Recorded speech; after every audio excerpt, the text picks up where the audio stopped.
Change yourself and not the world. Long ago, people lived happily under the rule of a king. The people of the kingdom were very happy as they led a very prosperous life with an abundance of wealth and no misfortunes. Once the king decided to go visiting places of historical importance and pilgrim centers in distant places. He decided to travel by foot to interact with his people. People from distant places were delighted to have a conversation with their king. They were proud that their king had a kind heart. After several weeks of travel, the king returned to the palace. He was quite happy that he had visited many pilgrim centers and witnessed his people leading prosperous life. However, he had one regret. He had intolerable pain in his feet as it was his first trip by foot covering a long distance.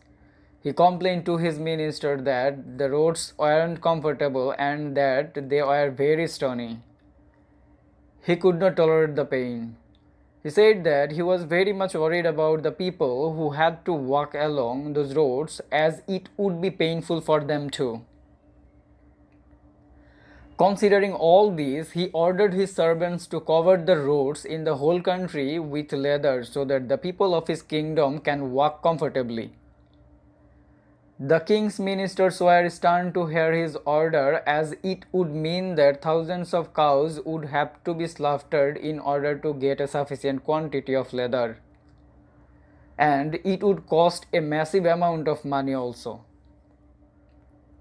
Finally, a wise man from the ministry came to the king and said that he had another idea. The king asked what the alternative was.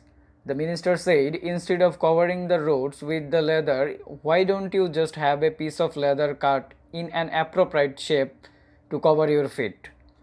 The king was very much surprised by his suggestion and applauded the wisdom of the minister.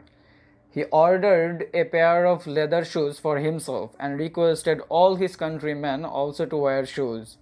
Moral: instead of trying to change the world, we should try to change ourselves.